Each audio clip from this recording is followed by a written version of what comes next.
Assalamualaikum warahmatullahi wabarakatuh. Halo Sobat Sonator, dimanapun Anda berada. Kali ini kita berjumpa dalam program podcast DPDRI dalam suasana Ramadan. Tentu kita berdoa agar para sobat dalam keadaan sehat walafiat. Bersama dengan saya, Lutfi Mubarak sebagai host dalam hal ini. Dan tentu kita pada hari ini kita kedatangan tamu yang spesial, yang luar biasa hari ini. Kita kedatangan tamu Bapak Kiai Haji Insinyur Abdul Hakim MM. Beliau adalah senator dari Provinsi Lampung. Bagaimana kabarnya Pak Kiai? Alhamdulillah sehat. Alhamdulillah. Ini kita masuk di hari kedua nih, Ramadan. Nah, bagaimana kira-kira kita menjalani Ramadan ini supaya bisa dapat sebenarnya tujuannya? Gimana Pak Kiai? Ya, terima kasih atas kemudian kesempatannya untuk bisa berdialog siang hari yang berbahagia ini. Bismillahirrahmanirrahim.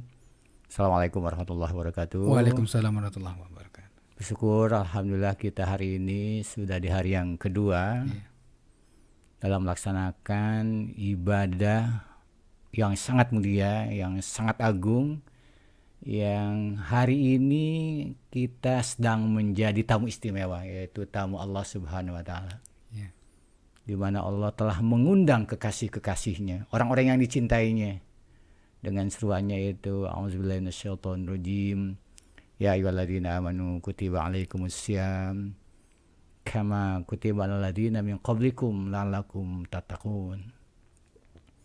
Wahai segenap orang-orang yang beriman, diwajibkan kepada kalian berpuasa sebagaimana kewajiban ini telah Allah wajibkan kepada generasi-generasi sebelum kalian, la'allakum tattaqun, dengan kalian melaksanakan kewajiban ibadah di bulan Ramadan tersebut kalian akan dihantarkan menjadi insan-insan yang paripurna, insan-insan yang unggul, insan-insan yang istimewa, yaitu ada insan-insan muttaqin.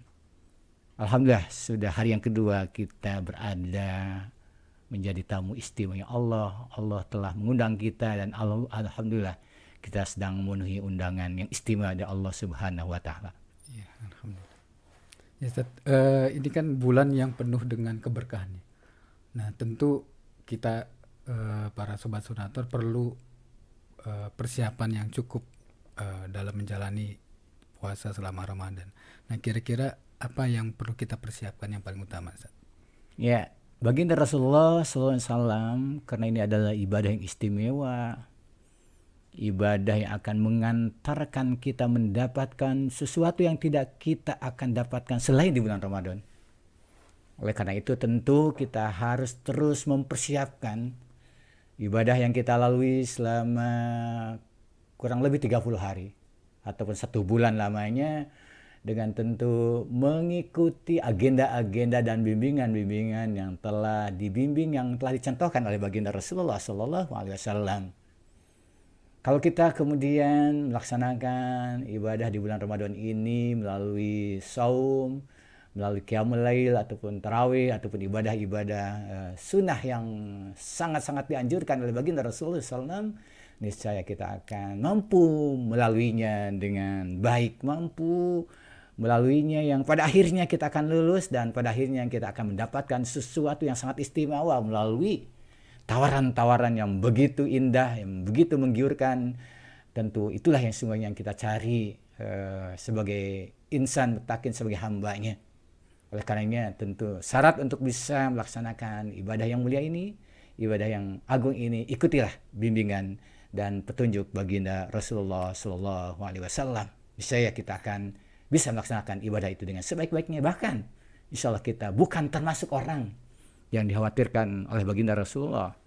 Rubas so'im, betapa banyak orang yang melaksanakan saum ataupun siam, betapa banyak orang yang melaksanakan qiyamul lail, tarawih, tetapi dari saum yang dilakukannya, dari tarawih ataupun qiyamul lail yang dilakukannya, dia tidak mendapatkan apa-apa melainkan hanya sekedar haus, dahaga, lapar dan rasa kantuk semata. Tentu bukan itu maksud dari siam dan ibadah Ramadan yang kita lakukan. Oleh karena itu kita harus mengikuti jejak, kita harus mengikuti petunjuk dan bimbingan baginda Rasulullah SAW. Nah, Sobat Sonator tadi dijelaskan oleh Pak Kiai bahwa eh, jangan sampai kita berpuasa, kemudian qiyamul lail, bersedekah, baca Quran dan sebagainya itu menjadi sia-sia ya Ustaz ya. Nah, kira-kira tuntunan Rasulullah itu bagaimana supaya ibadah kita itu menjadi nilai di mata Allah?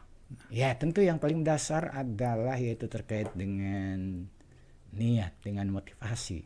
Ini Itu terlebih dahulu. Innamal a'malu binniyah. Untuk apa kita beribadah? Untuk apa kita puasa? Untuk apa kita tarawih ataupun qiyamul lail? Untuk apa kita bersedekah? Untuk apa kita tilawatul Quran, baca Al-Quran? Untuk apa kita melaksanakan ibadah-ibadah sunnah yang lain sebagai penyempurna dari ibadah saum yang kita lakukan, ibadah puasa yang kita lakukan? Tentu adalah harus yang pertama niatnya dalam rangka imanan wahtisaban. Man soma ramadana imanan wahtisaban ghufira lahu ma taqaddama min dzambih. Barang siapa yang melaksanakan ibadah saum puasa di bulan Ramadan ini imanan, yaitu motivasinya semata-mata keimanan kepada Allah, motivasinya semata-mata mengharap ridha Allah Subhanahu wa taala, mengharap kemuliaan dari Allah Subhanahu wa taala. Dan kemudian ikhtisaban, dia senantiasa sepanjang waktu melaksanakan ibadah tersebut harus terus dalam suasana mawas diri, dalam suasana muhasabah, ikhtisaban, mengintrospeksi diri. Jangan sampai ada niat-niat yang kemudian menyimpang, jangan sampai kemudian ada niat-niat yang melenceng. Harus terus sepanjang kita melaksanakan ibadah dengan semangat ikhtisaban. Allah senantiasa akan menilai perbuatan dan amal yang kita lakukan. Allah senantiasa memantau, Allah senantiasa melihat apa yang kita laksanakan. Kita pernah diingatkan oleh sebuah kisah yang sangat menarik, yaitu ketika seorang pengembala ini kemudian diiming-imingi oleh seorang sahabat khalifah pada saat itu, ingin menguji seperti apa keimanannya, kualitas keimanannya. Seorang sahabat tersebut, seorang khalifah, bertanya kepada seorang pengembala ini, wahai pengembala, bagaimana andaikan kemudian sebagian kambing yang engkau gembala saat sekarang ini aku beli. Kemudian katakan kepada tuanmu bahwa ada sebagian kambing yang telah dimakan serigala. Nanti hasil penjualan kambing tersebut nanti bisa engkau manfaatkan untuk kepentinganmu, untuk jajan dan sebagainya. Tetapi kemudian apa jawaban seorang pengembala ini? Fa'inallah. Maka gerangan di manakah Allah Subhanahu wa taala? Allah As-Sami, Allah kemudian Al-Basir, Allah Al-Alim, Allah yang Maha melihat, Allah yang Maha mendengar, Allah yang Maha menyaksikan. Sekiranya ini adalah prinsip dasar, ya, bahwa hakikat dari ibadah yang kita lakukan adalah tidak lain kita ingin mendapatkan kemudian prestasi di hadapan Allah, ingin mendapatkan kemudian sanjungan dan pujian bukan dari siapapun, tetapi dari Allah Subhanahu wa taala. Saya kira ini adalah titik tolak, inilah mungkin titik dasar pijakan kita dalam rangka melaksanakan ibadah. Harus dimulai dari melaksanakan ibadah kepada Allah adalah dalam rangka liwajhillah, limaradatillah. Itu poin mendasarnya. Karena setiap amal perbuatan yang niatnya bukan karena Allah Subhanahu wa taala, maka amal perbuatan tersebut adalah tentu tidak memiliki nilai dan sia-sia saja di hadapan Allah Subhanahu wa taala. Tentu sayang kita sudah capek-capek, berlapar-lapar, berhaus-haus, kemudian sampai kemudian mengurangi tidur dan sebagainya. Tetapi sesungguhnya di mata Allah Subhanahu wa taala sesungguhnya tak bernilai, tak bermakna, tak memiliki apapun. Kita pun juga diingatkan oleh sebuah kemudian kisah. Kita diingatkan oleh sebuah peringatan melalui baginda Rasulullah SAW. Nanti pada saat kita dihisab oleh Allah SWT, pada saat kemudian kita dimintai pertanggungjawaban oleh Allah Subhanahu wa taala. Allah terlebih dahulu, ada 3 kelompok orang yang didahulukan. Ada 3 kelompok orang yang akan pertama-tama dimintai pertanggungjawabannya. Pertama-tama akan hisab oleh Allah SWT. Yang pertama adalah seorang mu'alim, seorang penghafal Al-Quran. seorang penghafal Al-Quran, seorang mu'alim, pengajar yang menguasai ilmu pengetahuan, yang menguasai ilmu keagamaan, kemudian ditanya oleh Allah SWT, dimintai pertanggungjawabannya. Ya, gerangan apa kira-kira yang membuat engkau, yang mendorong, kemudian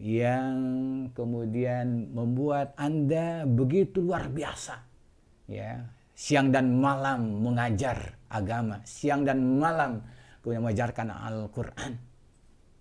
Oleh karena itu kata seseorang yang ditanya oleh Allah SWT pada saat itu, ya Allah, ya Rabbul Jalal wal Ikram, saya mengajar, saya membimbing, saya mengajarkan Al-Quran semata-mata saya ingin mengajarkan ilmu yang engkau ajarkan kepadaku. Aku ingin berbagi ilmu pengetahuan, aku ingin berbagi terkait dengan ajaran agama untuk bisa memperkuat keimanan seseorang, memperluas ilmu seseorang. Tetapi kata Allah, engkau dusta. Sesungguhnya engkau mengajar ilmu, engkau mengajarkan Al-Quran, sesungguhnya engkau hanya sekedar ingin dikatakan engkau adalah mu'alim, engkau adalah mubaligh, engkau adalah guru. Oleh karena itu, Allah memanggil malaikatnya, wahai malaikat, lemparkan dia ke dalam neraka jahanam. Itu yang pertama. Yang kedua adalah seorang pejuang dipanggil. Coba engkau sampaikan gerangan apa yang mendorong engkau sehingga engkau berjuang mengeluarkan harta dan kekayaan. Engkau berjuang dengan jiwa dan ragamu. Ya, maka jawab seorang ini adalah, aku berjuang untuk membela agamamu, untuk menjadi pejuang-pejuang untuk mendapatkan syahid. Allah pada saat itu bohong. Sesungguhnya engkau berjuang semata-mata engkau ingin dikatakan sebagai seorang pejuang yang berani. Sehingga Allah pun memanggil malaikatnya, wahai malaikat, lemparkan sipulan tersebut ke dalam neraka jahanam. Yang ketiga, Allah pun juga mengundang seseorang yang lainnya. Kemudian dimintai pertanggungjawabannya, ditanya terkait dengan perbuatan-perbuatannya ketika di dunia. Ya Allah, saya telah mengobarkan harta kekayaan yang saya miliki untuk kemudian perjuangan untuk agamamu, untuk membela orang-orang yang membutuhkan. Kemudian Allah menjawab, bohong, engkau dusta. Sesungguhnya engkau ketika di dunia kemudian berimpak, bersedekah, mengorbankan harta kekayaan yang engkau miliki, engkau semata-mata ingin dikatakan seorang dermawan. Dan Allah memanggil malaikatnya adalah, lemparkan dia ke dalam neraka jahanam karena dia telah berdusta. Sesungguhnya dia melakukan kebaikan, dia mengorbankan dan melakukan harta kekayaannya semata-mata ingin dikatakan dermawan. Oleh karena itu mendasar bahwa amal perbuatan yang tidak karena Allah SWT di hadapan Allah tak bernilai apapun. Oleh karena itu, kemudian ibadah saum Ramadan yang kita lakukan harus terus kita introspeksi, harus terus dimuhasabahi agar kita berada pada langkah-langkah kemudian dan niat yang benar semata-mata mencari ridha Allah Subhanahu wa taala. Wah, menarik nih Sobat Senator, tadi Pak Kiai sudah menjelaskan tentang pentingnya niat kita selama menjalani Ramadan. Tentu ini yang menjadi landasan dalam kita beribadah. Oleh karena itu, para Sobat Senator yang hari ini mungkin masih puasanya, niatnya belum lurus nih, yang masih kepingin sesuatu dan sebagainya, mari kita momentum Ramadan ini dengan tausiah yang disampaikan oleh Ustadz tadi, kita luruskan niat kita. Mudah-mudahan apa yang menjadi ibadah kita diterima oleh Allah. Nah, kira-kira bagaimana Ustadz kita terus memperbaiki niat kita menjadi baik gitu, kira-kira? Ya, oleh karenanya tidak sah ibadah seorang tanpa berniat terlebih dahulu. Ya. Yeah. Yang kedua, niat itu pun juga nanti akan menjaga kualitas ibadah seseorang. Niat itu pun juga akan nantinya dia memiliki kekuatan untuk bisa mencapainya. Kekuatan untuk bisa menyelesaikan apa yang dilaksanakan, apa yang diperintahkannya. Motivasi itu ada sangat penting. Ketika seseorang adalah ingin mendapatkan sesuatu, ingin mendapatkan sesuatu yang dicita-citakan ataupun diharapkannya, pasti dia akan berjuang untuk bisa memperolehnya. Pasti dia akan berjuang untuk mendapatkannya. Itu fungsi yang namanya motivasi ataupun niat tersebut. Demikian juga ketika seorang adalah tentu apa sesungguhnya yang diharapkan ketika kita melaksanakan ibadah bulan Ramadan ini. Tentu sesuai dengan doa yang diceritakan oleh baginda Rasulullah SAW. Doa yang begitu luar biasa. Begitu kalau orang mendapatkannya pasti akan mendapatkan, insya Allah, bukan saja dunia. Itu sesuatu yang ringan dan rendah.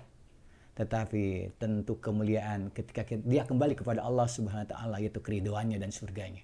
Oleh karena itu dalam doanya, Allahumma inna nas'aluka ridhoka wal jannah wa na'udzubika min syakhatika wan nar. Doa yang luar biasa kandungannya.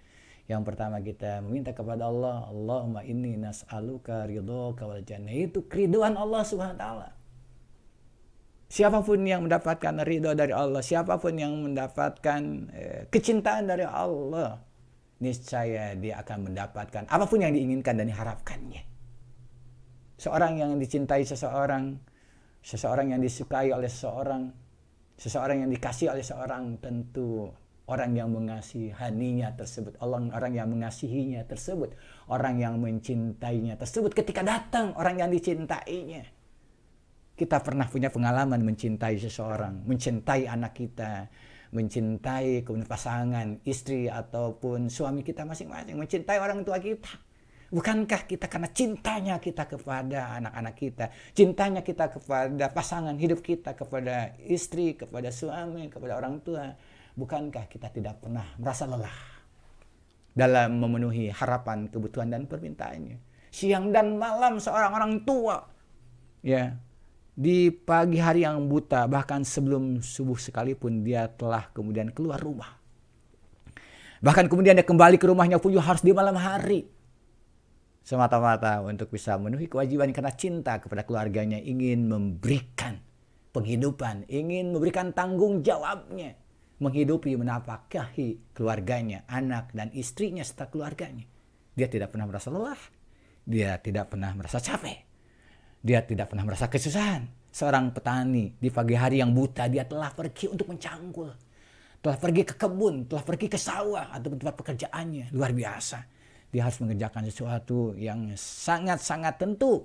Kalau secara lahiriah mungkin itu melelahkan, membuat sulit. Ya, sesuatu yang sangat menguras tenaganya, menguras kemudian pikirannya, tetapi dia melaksanakannya dengan senang, dengan sukarela, dengan senang hati. Karena apa? Karena ada cinta di dalamnya. Begitulah Allah Subhanahu wa taala ketika mencintai seorang hambanya, ketika mengasihi seorang hambanya, ketika ridho kepada hambanya, niscaya Allah akan memberikan apapun yang diharapkannya, apapun yang dimintakannya. Tetapi tentu adalah sejalan dengan aturan dan bimbingan Allah Subhanahu, dengan koridor-koridor yang telah ditetapkannya. Itu adalah buah dari ketika kita mendapatkan ridho dan cinta dari Allah Subhanahu wa taala. Allahumma inni as'aluka ridhoka wal jannah wa na'udzubika min syakhatika wan nar.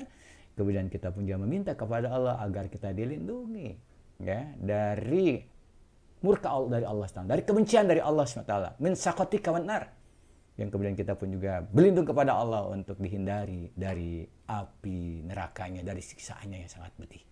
Luar biasa saya kira ketika orang kemudian mendapatkan kemudian surganya, mendapatkan ridhonya, kemudian ketika seorang telah terbebaskan dari siksa api nerakanya, maka sesungguhnya itulah kemuliaan yang sesungguhnya, itulah kesuksesan sejatinya. Faman zuhziha 'anil nar wa udkhilal jannah faqad faza.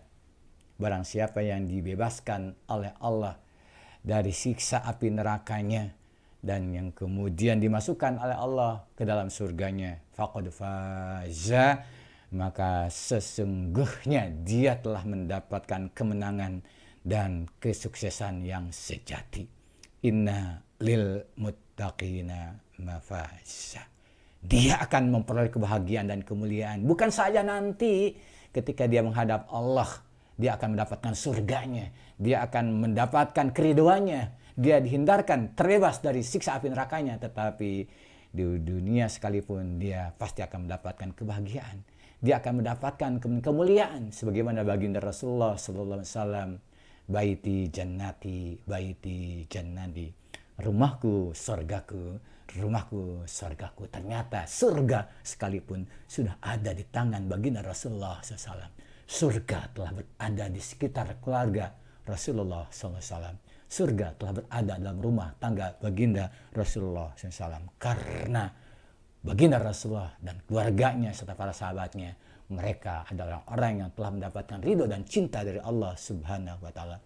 Radhiyallahu anhum wa radu an. Allah telah meridhoi, mencintai mereka, dan mereka pun juga telah mencintai Allah Subhanahu wa Ta'ala. Inilah yang sesungguhnya yang kita ingin raih selama menjalankan ibadah bulan Ramadan, sebagaimana doa-doa yang kita panjatkan selama kita melaksanakan ibadah bulan Ramadan, yang sebagaimana dicontohkan oleh baginda Rasulullah sallallahu alaihi wasallam. Allahumma innaka afuwun karim tuhibbul afwa fa'fu anna. Allahumma inna nas'aluka ridhaka wal jannah wa na'udzubika min syakhatika wan nar. Ya. Ustaz, menarik tadi disampaikan bahwa kita perlu dalam puasa ini menyenangkan. Jadi kita harus menyenangkan dalam berpuasa. Jadi tidak ada beban. Jadi memang semata-mata karena Allah Ta'ala, dan insya Allah kita akan mendapatkan ridhonya. Ustaz, pernah saya baca ini dalam satu riwayat hadis, riwayat Tirmizi, mengatakan bahwa setan itu terbelenggu, kemudian pintu-pintu surga terbuka. Nah, tapi Ustaz, banyak nih di luar sana yang muslim terutama, ternyata masih ada juga yang nggak berpuasa nih, diam-diam tiba-tiba dia makan di warteg, kakinya aja yang kelihatan Ustaz. Tapi tiba-tiba dia udah kenyang keluar dari warteg. Ini gimana Ustaz? Jadi setan-setan dibelenggu sedangkan surga dibuka lebar, nih bagaimana Ustaz maksudnya Ustaz? Ada dua penghalang utama dalam kehidupan ini yang akan merintangi. Yang akan merintangi kita untuk berbuat baik, untuk mendekatkan diri takarub kepada Allah SWT. Selain musuh yang nyata, inna syaitana aduwwun mubin, itu nyata dan fakta. Tetapi ada juga adalah musuh yang ada di dalam diri kita masing-masing. Yaitu nafsu yang suka mengajak dan menggoda untuk berbuat kepada kemaksiatan. Itu ada nafsu di dalam diri kita. Fa'alhamaha fujuraha wa taqwaha. Maka Allah ilhamkan ke dalam diri manusia itu fujur. Ada kecenderungan juga untuk berbuat jahat dan maksiat. Tetapi Allah pun juga ilhamkan, berikan ke dalam diri manusia itu adalah untuk senantiasa kemudian mengikuti ketakwaan, mengikuti kebaikan-kebaikan. Jadi memang ada juga di dalam diri kita, yaitu nafsu asu, ada nafsu mutmainnah, ada nafsu lawamah. Ya, sekira ada dorongan-dorongan nafsu yang kalau kita tidak mampu mengendalikannya pun juga adalah itu yang cenderung kemudian mengajak kepada kemaksiatan, mengajak kepada menjauhi dari takarub kepada Allah, ya, cenderung kepada sesuatu yang pragmatis, sesuatu yang kesenangan sesaat. Ya, saya kira itu pun juga yang harus tetap kita kendalikan di dalam diri kita masing-masing. Oleh karena itu kata baginda Rasulullah, saatnya kalian saat sekarang ini telah kemudian kembali kepada peperangan yang tidak ringan. Kalian telah menempuh sebuah peperangan ketika melawan musuh-musuh yang nyata di luar. Peperangan yang besar. Tetapi kalian akan menghadapi peperangan yang lebih dahsyat lagi. Yaitu adalah memerangi apa yang ada di dalam diri kalian. Itulah nafsu yang cenderung kepada kesesatan. Itulah nafsu yang cenderung kepada kemaksiatan. Sesungguhnya saum ini lebih dominan. Saum ini tertuju kepada kita berperang untuk melawan apa yang ada di dalam diri kita masing-masing. Kemalasan. Salah satunya adalah kemalasan akibat nafsu kita ingin bersenang-senang sesaat. Ingin kemudian menggapai sesuatu yang kadang-kala itu adalah dilarang oleh Allah Subhanahu wa Ta'ala. Oleh karena itu pengendalian terhadap nafsu itulah merupakan salah satu target dari siam ataupun puasa itu sendiri. Kita dilatih untuk mampu mengendalikan hawa nafsu kita yang itu kadangkala cenderung kepada kemaksiatan, cenderung kepada melalaikan perintah Allah dan bimbingan sunnah Rasulullah. Jadi ada musuh yang ada dan bersemayam di dalam diri kita. Itulah nafsu syahwat. Jadi Ramadan itu tujuannya kita untuk mengendalikan nafsu juga ya Ustaz ya? Ya, saya kira itu yang paling utama. Tujuan salah satunya dari ibadah syam itu kita dilatih untuk mampu mengarahkan nafsu kita sejalan dengan kemudian bimbingan Allah dan kemudian contoh baginda Rasulullah SAW. Ya.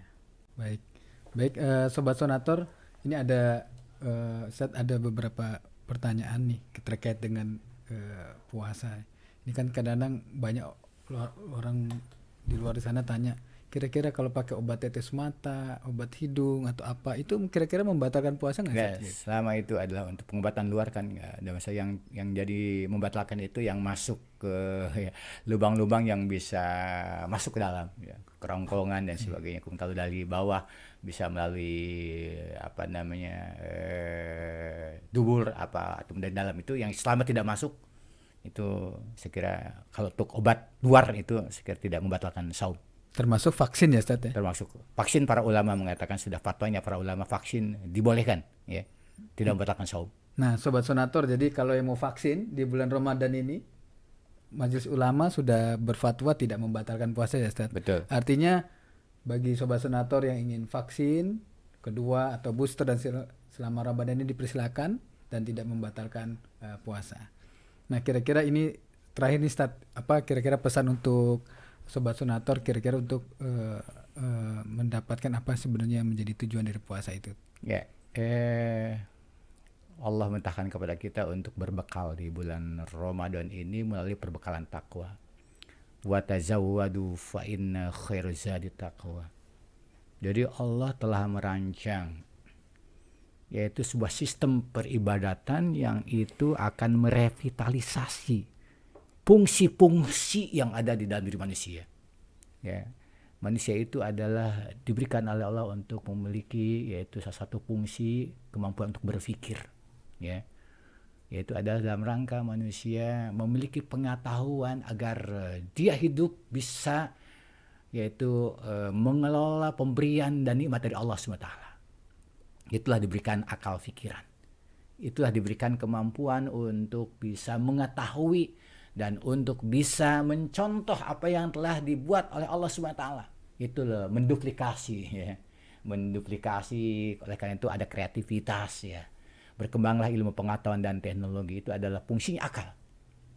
Oleh karena itu melalui saum ini pun juga nanti ada fungsi merevitalisasi fungsi akal. Yang kedua, melalui saum ini pun juga akan ada yang namanya revitalisasi fungsi jasmani. Oleh karena itu kata baginda Rasulullah, sumu tahsiyahu, ya, berpuasalah kalian niscaya kalian sehat. Sekarang ini sudah dikembangkan satu metode terkait dengan bagaimana upaya untuk menjaga kesehatan. Salah satunya ada melalui metode berpuasa. Sekarang ini penelitian ternyata kemudian orang yang biasa melakukan saum sunnah, misalnya tidak saja Ramadan, ya, tapi saum-saum sunnah, misalnya saum Senin, Kamis, kemudian saum kalau bisa meningkat lagi Daud, saum ya. Daud, bahkan kemudian misalnya saum Ayyamul Bid, Ya, mulbit, ya. 3 hari dalam 1 bulan. Ternyata jauh lebih tangguh, jauh lebih punya imunitas yang baik kesehatannya. Jauh kemudian lebih terjaga kesehatannya. Karena biasanya pangkal penyakit itu adalah dari makanan. Justru dengan melalui kemudian berpuasa itu nanti disterilkan kembali, diatur kembali fungsi-fungsi pencernaan dan fungsi-fungsi kemudian alat tubuh yang lainnya. Itu melalui tadi revitalisasi fungsi-fungsi organ tubuh melalui puasa. Ya, tadi merevitalisasi fungsi berpikir, ya, akal pikiran, ya. Zalikal kitabu la raiba fi hudal lil muttaqin. Allah akan membimbing, Allah memberikan petunjuk, ya. Menurut berbagai penelitian ternyata penghafal Al-Qur'an itu adalah jauh lebih tertata cara berpikirnya, jauh lebih cerdas, jauh lebih punya peluang untuk bisa menguasai ilmu-ilmu yang lainnya dengan cepat. Itu sudah teruji, ya. Orang yang memiliki hafalan Al-Qur'annya jauh lebih banyak, dia punya kemampuan lompatan dan catatan cara berpikir, kecerdasannya meningkat sekian lipat. Itu dalam rangka merevitalisasi fungsi cara berpikir. Kalau tadi adalah merevitalisasi fungsi organ-organ tubuh dalam kemudian mensirkulasi darah, dalam mensirkulasi kebutuhan-kebutuhan, kemudian terkait dengan energi, kebutuhan terkait dengan kemudian vitamin dan sebagainya dalam fungsi-fungsi tubuh, dalam mengedarkan zat-zat yang dibutuhkan oleh tubuh. Itu adalah fungsi revitalisasi terkait dengan fisik atau jasmani. Yang ketiga adalah fungsi merevitalisasi terkait dengan stabilitas emosional. Menjadi penyabar, menjadi penyayang, ya, memiliki empati, punya kepekaan sosial, dia akan memiliki kecerdasan sosial yang sangat tinggi. Luar biasa, ya. melalui ibadah saum ini, kecerdasan spiritualnya didorong, diangkat ya, dipercepat peningkatannya. Kemudian demikian kecerdasan intelektualnya, kemudian yang berikutnya adalah kecerdasan emosionalnya, kemudian berikutnya juga ada terkait dengan kecerdasan sosial. Itulah insan-insan bertakin. Ya, wasari'u ila magfiratim mir rabbikum wa jannatin arduhas samawati wal ardu uiddat lil muttaqin alladzina yunfiquna fis sarra'i wad dharra wal kadhiminal ghaiza wal 'afina 'anil nas wallahu yuhibbul muhsinin. Dengan demikian, maka karena telah terrevitalisasi fungsi-fungsi kediriannya, fungsi-fungsi yang ada di dalam sosok seorang manusia, pikirannya terrevitalisasi, ruhaninya terrevitalisasi, kemudian moralnya terrevitalisasi, fisiknya terrevitalisasi, maka dia akan menjadi manusia yang memiliki daya guna yang lebih luar biasa. Dia akan menjadi manusia yang produktif. Hari-hari hidupnya tidak pernah defisit kebaikan. Dia akan menjadi manusia yang sangat produktif. Manusia yang sangat barokah. Hari-hari hidupnya penuh dengan kebaikan. Karyanya banyak, inovasinya sangat luar biasa. Dia melahirkan berbagai karya besar di dalam kehidupannya. Begitu luar biasanya. Baik, terima kasih Ustadz. Alhamdulillah nih banyak sekali kita mendengarkan tausiah dari Pak Kiai Haji Abdul Hakim. Banyak sekali manfaat dari puasa ini. Mudah-mudahan puasa di Ramadan ini kita bisa mengambil hikmahnya dan manfaatnya sebaik-baiknya. Terima kasih Ustadz atas penjelasannya. Sampai jumpa lagi di episode selanjutnya. Jangan lupa like, comment, and subscribe di YouTube Kabar Senator di program The Voice DPD RI. Wassalamualaikum warahmatullahi wabarakatuh. Salam dari daerah untuk Indonesia. Waalaikumsalam warahmatullahi wabarakatuh.